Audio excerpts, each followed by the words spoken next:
والصلاة والسلام على أفضل الأنبياء والمرسلين. أما بعد، فنسأل الله الذي لا إله إلا هو أن يعز حكومتنا الرشيدة، وأن يرفع قدرها ويقويها على من عداها.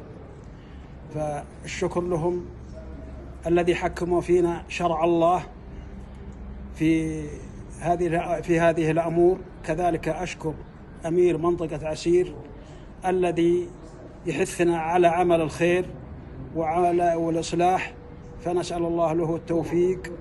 والحقيقة اجتمعوا قبائل كود نوابا وأعيانا وأفراد وتجار لهذا العمل لمساعدة ناهس في الدية التي صارت عليهم. فنسأل الله الذي لا إله إلا هو أن يخفف عنا وعنهم، وأن يديم علينا ستره، وإلا يري الجميع مكروه. وشكرا للجميع، وشكرا لقبيلة كود. والحقيقة تبرعوا كود ب4 مليون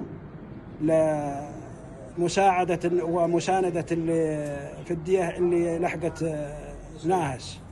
فالله يخفف الأمر على الجميع، والسلام عليكم ورحمة الله وبركاته.